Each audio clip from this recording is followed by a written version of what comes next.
الحمد لله رب العالمين والصلاة والسلام على سيد المرسلين أما بعد فأعوذ بالله من الشيطان الرجيم بسم الله الرحمن الرحيم پڑھیے الصلاة والسلام علیک یا رسول اللہ وعلى آلك وصحابك يا حبيب الله الصلاة والسلام عليك يا نبي الله وعلى آلك وصحابك يا نور الله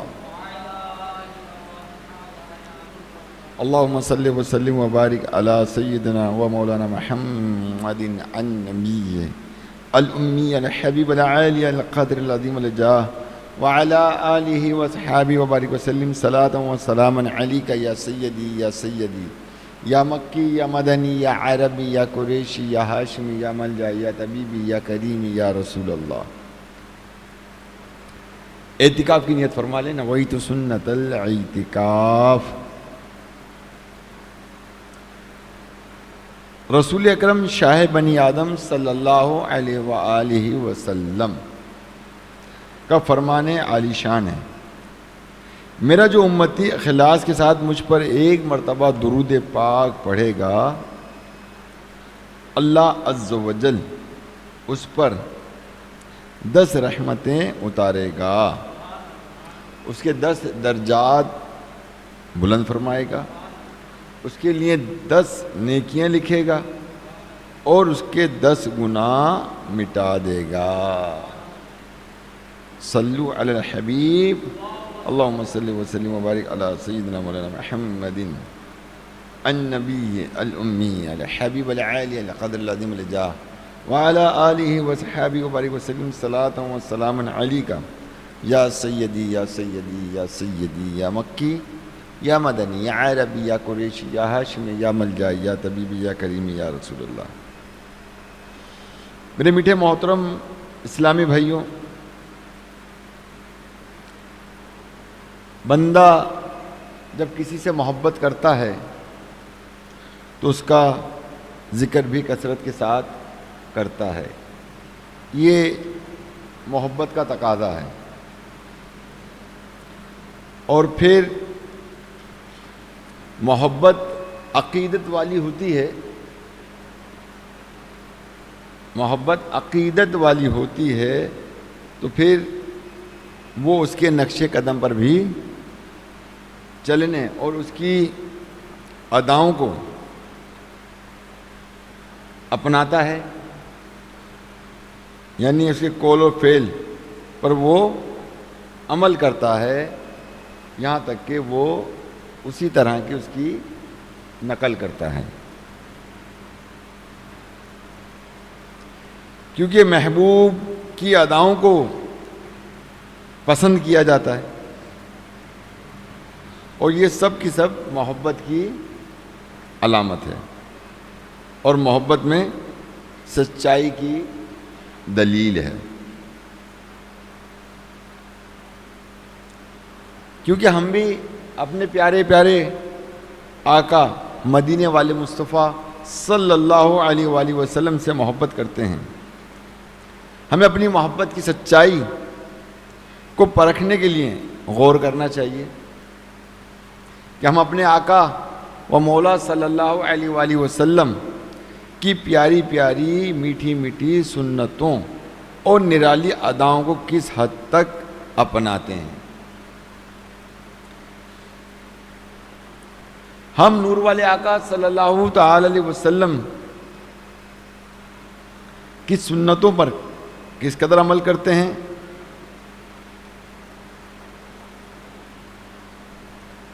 اور ہم نے کس حد تک حضور علیہ الصلاۃ والسلام کی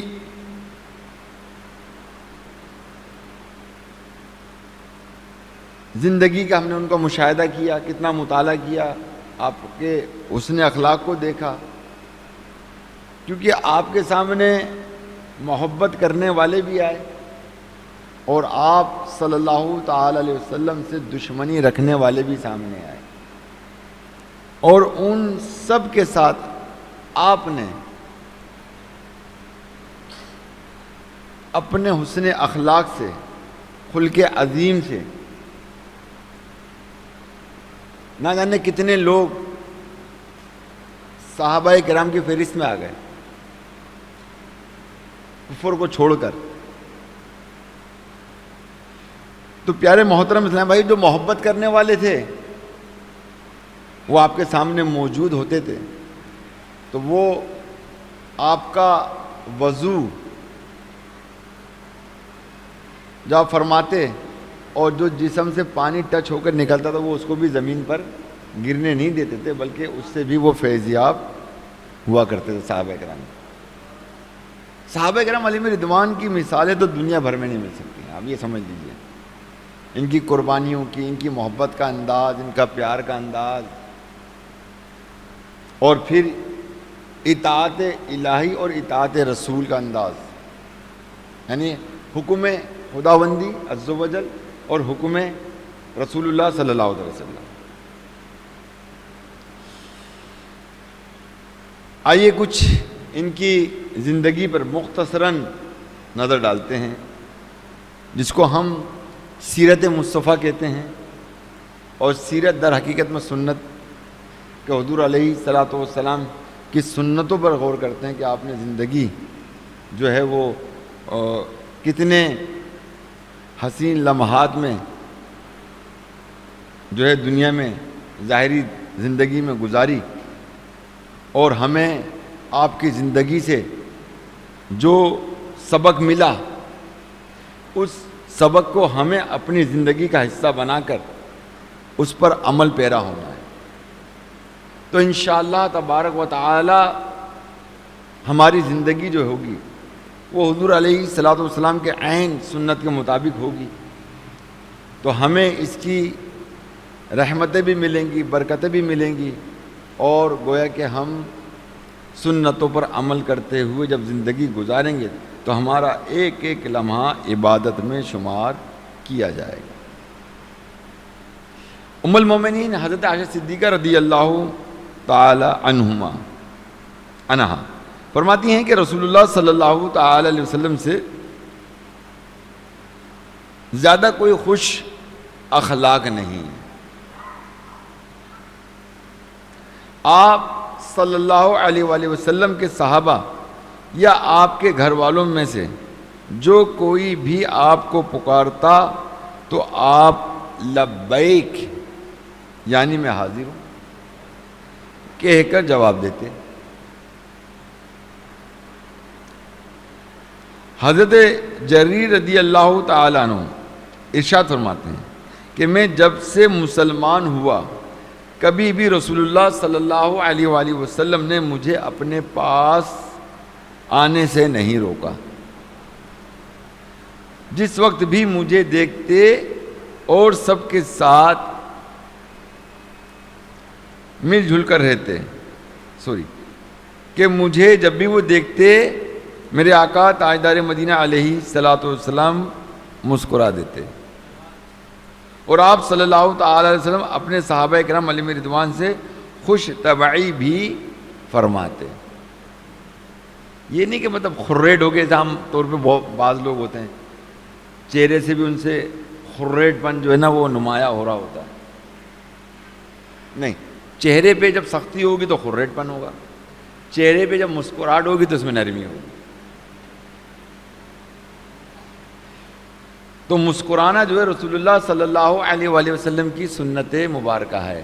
اگر ہم مسکرا کے بات کریں گے تو یاد رکھیے کہ ہمارے چہرے کی سختی دور ہو جائے گی، چہرہ مزید حسین اور جمیل ہو جائے گا۔ آگے انشاءاللہ اس حوالے سے بیان کروں اگر مجھے گھڑی نے اجازت دی تو۔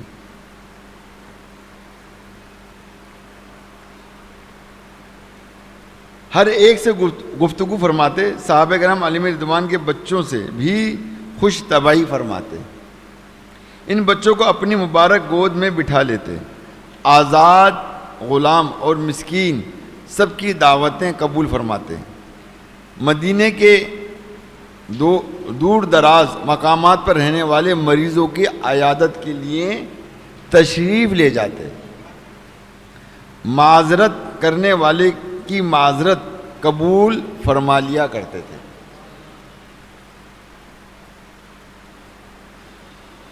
پیارے میٹھے محترم اسلامی بھائیوں، حضور نبی کریم صلی اللہ تعالی علیہ وسلم گھر والوں اور اپنے احباب اور اپنے اصحاب، اپنے رشتہ داروں اور اپنے پڑوسیوں، حتیٰ کہ ہر ایک کے ساتھ اتنی خوش اخلاقی اور ملنساری کے ساتھ پیش آتے کہ ان میں سے ہر ایک آپ صلی اللہ تعالی علیہ وسلم کے اخلاق حسنہ سے متاثر ہو کر آپ صلی اللہ علیہ وآلہ وسلم سے محبت کرنے والا بن جاتا ہے۔ اور اللہ تبارک و تعالیٰ نے آپ کے کیا کہنا چاہیے کہ آپ کے خلق کے بارے میں بھی ارشاد فرمایا کہ اللہ تعالیٰ نے کہ آپ کو خلق عظیم عطا فرمایا ہے۔ اور خلق عظیم جو نا، اس سے مراد یہ سمجھے کہ خلق جو ہے، اخلاق جو ہے، وہ رسول اللہ صلی اللہ تعالی علیہ وسلم سے ہے۔ اخلاق سے حضور علیہ السلام نہیں ہے، اخلاق کا مظاہرہ اور اخلاق جو ہے وہ آپ کے ذریعے ہے، اس لیے آپ کو خلق عظیم کہہ کر پکارا گیا رب العالمین نے قرآن مجید میں۔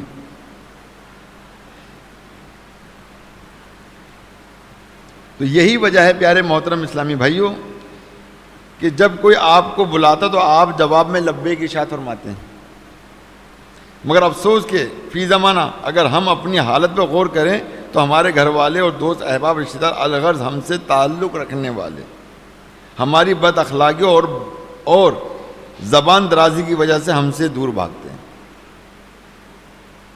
کیونکہ بد اخلاقی انسان کو جہنم میں لے کے جائے گی، ایک بات یاد رکھیے گا۔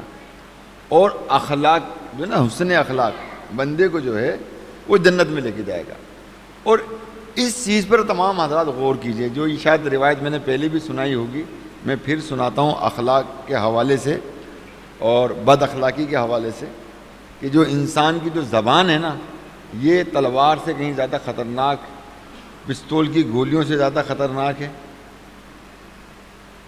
اور یہ زبان کا وار کبھی جو ہے وہ خالی نہیں جاتا، اور جو زبان سے نکلتی ہے بات وہ مکمل ہوتی ہے۔ گولی کا وار، تلوار کا وار جو ہے وہ خطا جا سکتا ہے، نشانے پہ نہیں لگ سکتا۔ میرے میٹھے محترم سمجھے، ہوا کچھ یوں کہ حضور علیہ الصلوۃ والسلام کی بارگاہ میں ایک عورت کا ذکر ہوا کہ یا رسول اللہ صلی اللہ علیہ وآلہ وسلم، ایک عورت ہے جو تہجد گزار ہے۔ اب یہ نہیں کہیں گے نماز کے پابند ہے، ہم اس وقت کہتے ہیں کہ نماز کے پابند ہے، کیا کہتے ہیں ہم؟ یا یہ بندہ نماز کا پابند ہے۔ وہاں بے نمازی کا اس وقت میں تصور بھی نہیں تھا، بے نمازی کا تصور بھی نہیں تھا اس دور کے اندر۔ آج ہم کہتے ہیں یار یہ تو بندہ پکا نمازی ہے، یہ نماز پڑھتا ہے، نمازی ہے، یہ آج ہمارے جملے ہیں۔ تو وہاں یہ بات کہی گئی کہ ایک خاتون ہے، وہ تہجد گزار ہے، اللہ تعالیٰ کی بہت عبادت کرتی ہے، دن کا روزہ رکھتی ہے اور خوب نفلی عبادتیں کرتی ہے۔ یہاں عبادت گزار سے مراد نفلی عبادت، مگر یا رسول اللہ صلی اللہ تعالی وسلم اس کی زبان سے لوگ محفوظ نہیں ہیں۔ کیا فرمایا؟ اس کی زبان سے لوگ محفوظ نہیں ہیں۔ حضور علیہ الصلوۃ والسلام نے ارشاد فرمایا کہ وہ جہنم میں، کیا فرمایا؟ وہ جہنم میں۔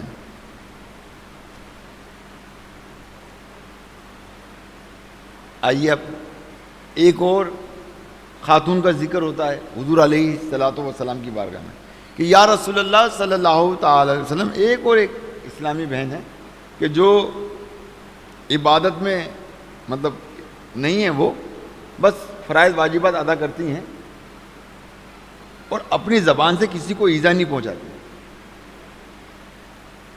اخلاق رکھتی ہیں۔ تو اللہ کے نبی نے ارشاد فرمایا یہ جنت میں۔ اب میں ان عبادت گزاروں اور ان نمازیوں سے میرا ایک سوال ہے، کتنی محنت سے تم اٹھ کر نیند قربان کر کے فجر کی نماز ادا کرتے ہو، کام کاج سامنے پڑا ہوتا ظہر کی نماز ادا کرتے ہو، کام جب عروج پہ پہنچتا ہے تو عصر کی نماز ادا کرتے ہو، کام مزید عروج پر ہوتا ہے تو مغرب کی نماز ادا کرتے ہو، آرام کرنے کا دل چاہتا ہے تو عشاء کی نماز بولیے ادا کرتے ہو۔ اگر تمہارے پاس یہ اخلاق نہیں ہے اور تمہارے اندر بد اخلاقی ہے تو سوچ لو کہ تم کس مقام پر کھڑے ہو، کس مقام پر کھڑے ہو۔ تو پیارے اسلامی بھائیو، ہمیں چاہیے کہ رسول اللہ صلی اللہ تعالی علیہ وسلم کی ظاہری زندگی سے ہمیں سبق حاصل کرنا چاہیے کہ آپ کا اسوہ حسنہ اس قدر حسین تھا کہ کافروں کو بھی مول لیا، اور آپ کے حسن حسنہ کو دیکھ کر کلمہ پڑھ کے وہ مسلمان ہوئے،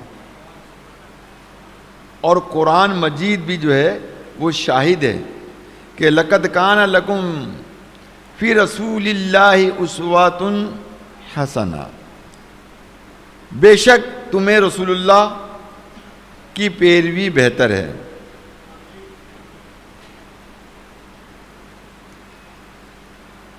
مفتی احمد یار خان نعیمی رحمۃ اللہ تعالیٰ علیہ اس آیت مبارکہ کے تحت فرماتے ہیں کہ معلوم ہوا کہ کامیاب زندگی وہی ہے کہ جو ان کے نقش قدم پر ہو۔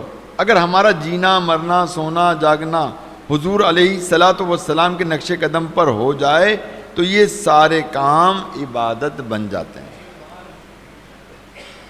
کھانا پینا اٹھنا بیٹھنا گفتگو کرنا مسکرانا،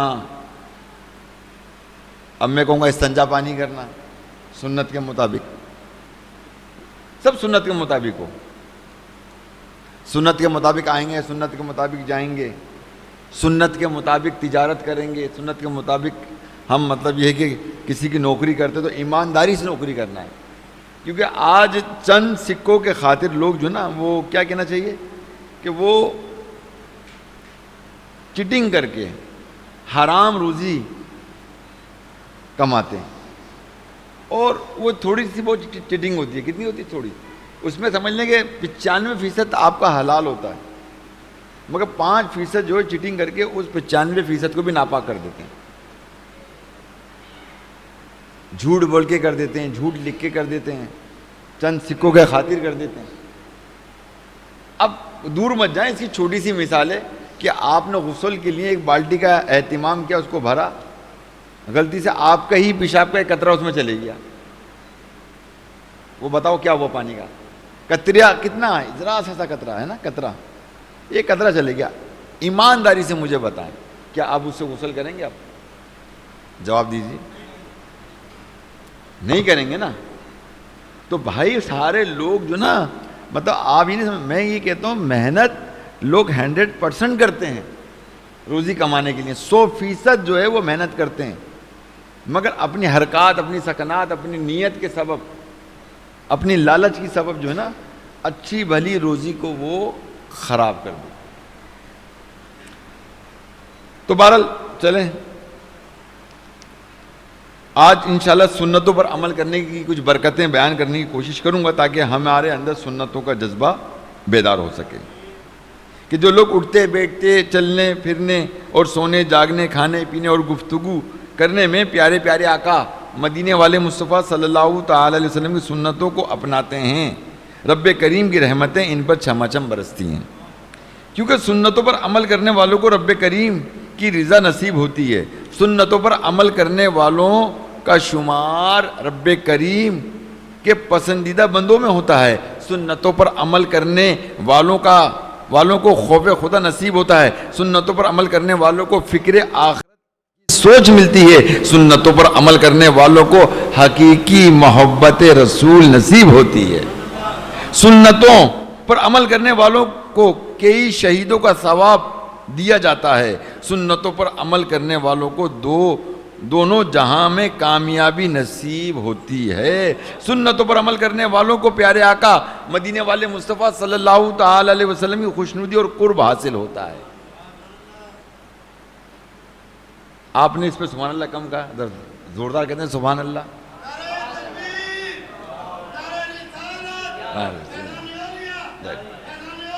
جاری رہے گا انشاءاللہ۔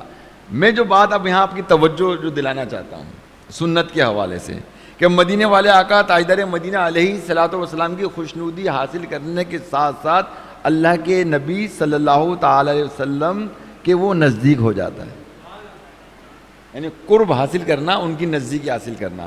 اگر آپ کسی وزیر اعظم کی یا کسی بڑے لیڈر کی ساتھ کھڑے ہو جائیں تو کیا کریں گے مجھے بتائیں؟ آج کل کا جو دور ہے، نکالیں گے سیلفی لیں گے، ایک تصویر ہو جائے آپ کے ساتھ ہے۔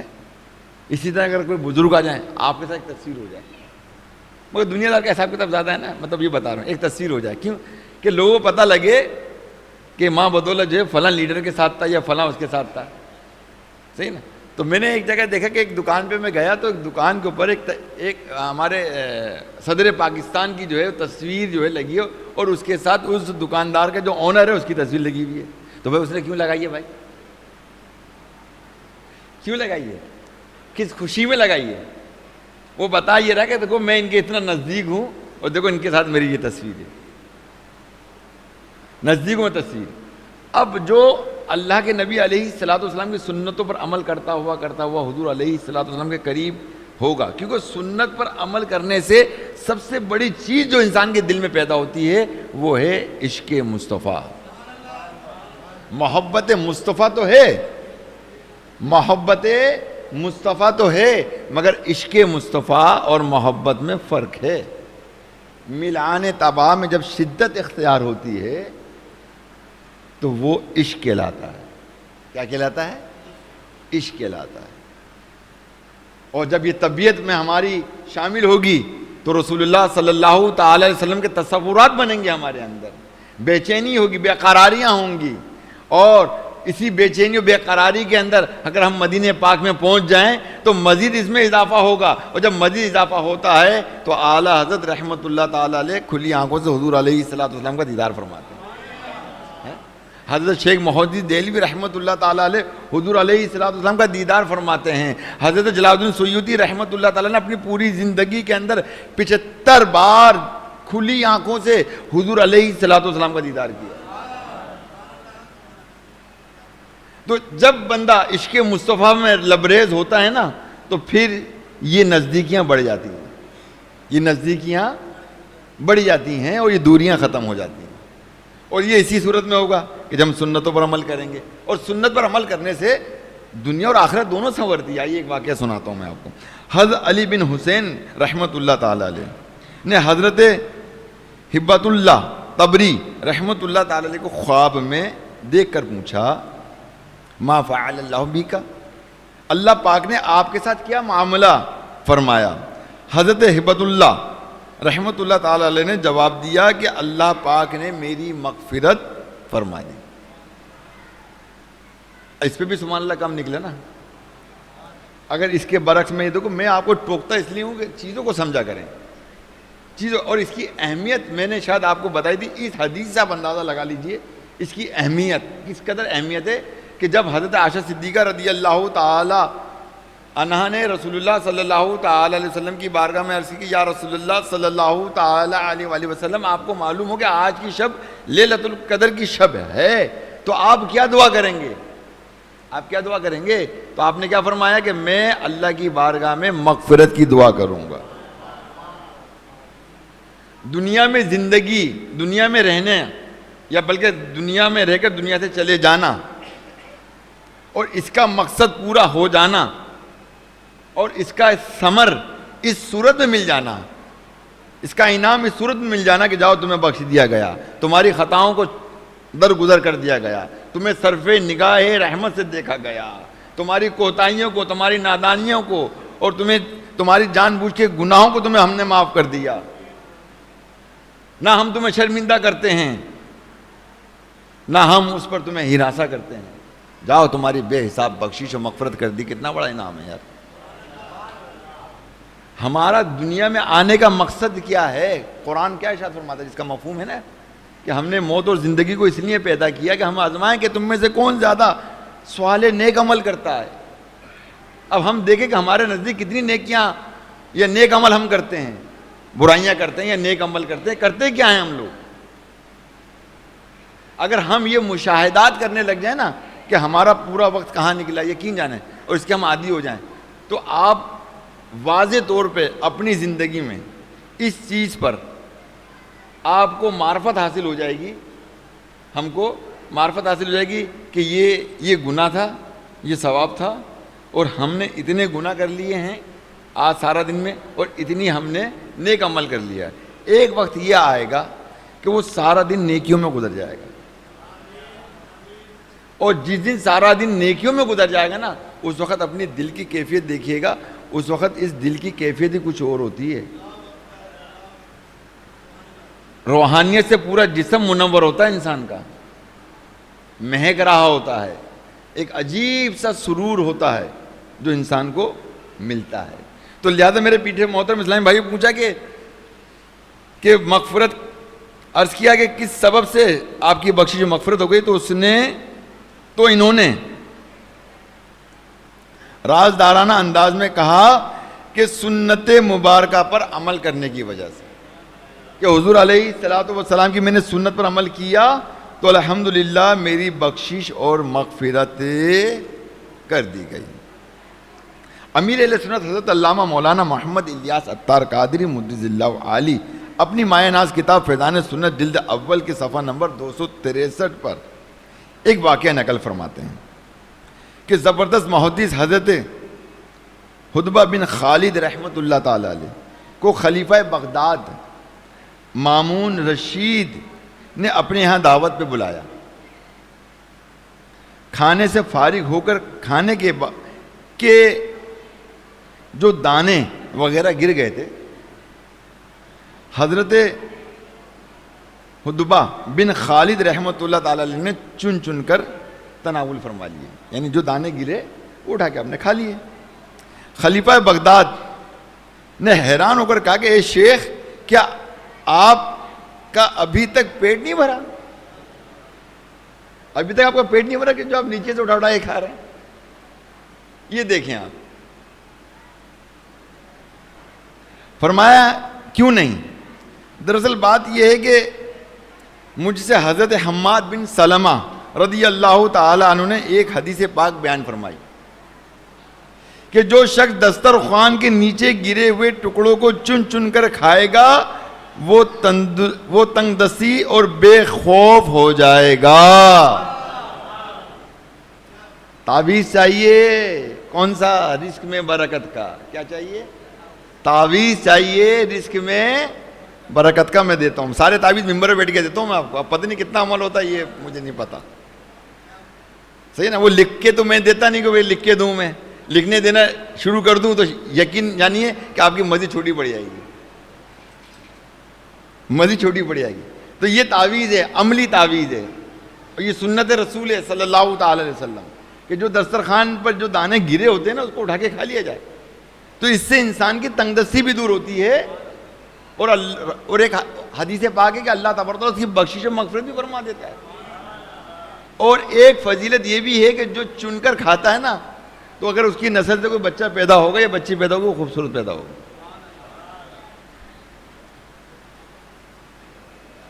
تو میں اسی حدیث مبارکہ پر عمل کر رہا ہوں۔ یہ سن کر مامون بے حد متاثر ہوا اور اپنے ایک خادم کی طرف اشارہ کیا تو وہ 1000 دینار سونے کے سکے رومال میں باندھ کر لایا، اور خلیفہ بغداد مامون نے وہ دینار حضرت حدبہ بن خالد رحمۃ اللہ تعالی علیہ کی خدمت میں بطور نذرانہ پیش کر دیے۔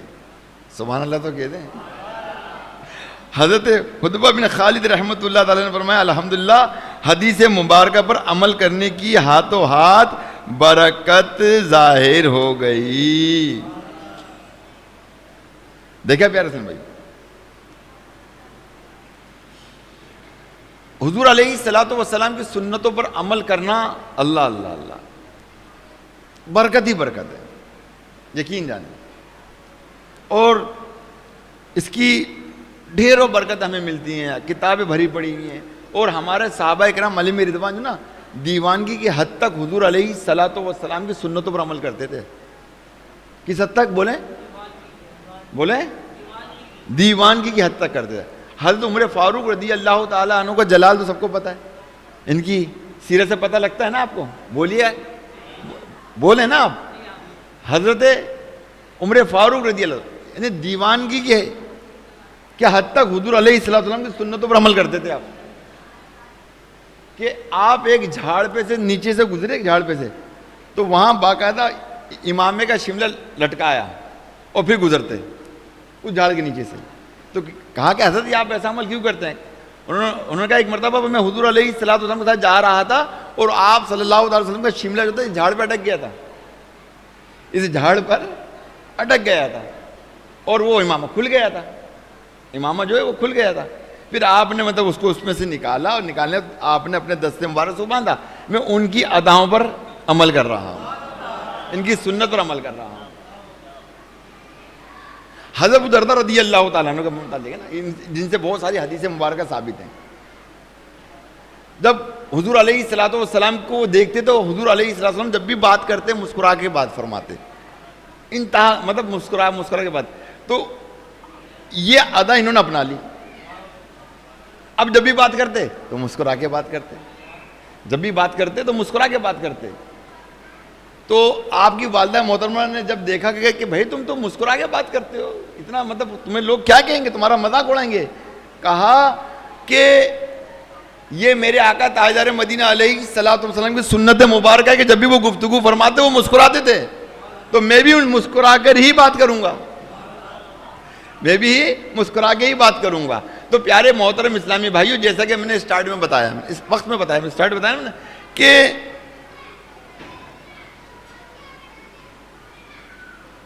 چہرے کی سختی کو اگر ختم کرنا ہے، اپنے اندر خریٹ پن کو ختم کرنا ہے، تو چہرے پہ مسکراہٹ کو بکھیر دیجیے. چہرہ جو ہے جب مسکرائیں گے تو سختی بھی ختم ہوگی اور چہرہ حسین و جمیل ہو جائے گا. اگر آپ کو یقین نہیں آتا آئینے کے سامنے آپ مسکرا کے اپنے آپ کو دیکھیں،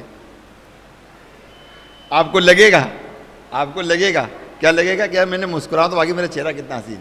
اسی طرح اس کو خریٹ بنا لیں، پھر پتہ لگ جائے گا آپ کو چہرہ کیسا لگے گا. جب انسان کو غصہ آتا ہے تو خریٹ ہی ہوتا ہے نا، وہ غصہ بھی دارے کہ حصہ ہے انسان کی زندگی کا، کیونکہ مزاج کے خلاف بات ہوتی ہے تو انسان کو غصہ آتا ہے. ٹھیک ہے، مگر جو بندہ غصے کو پی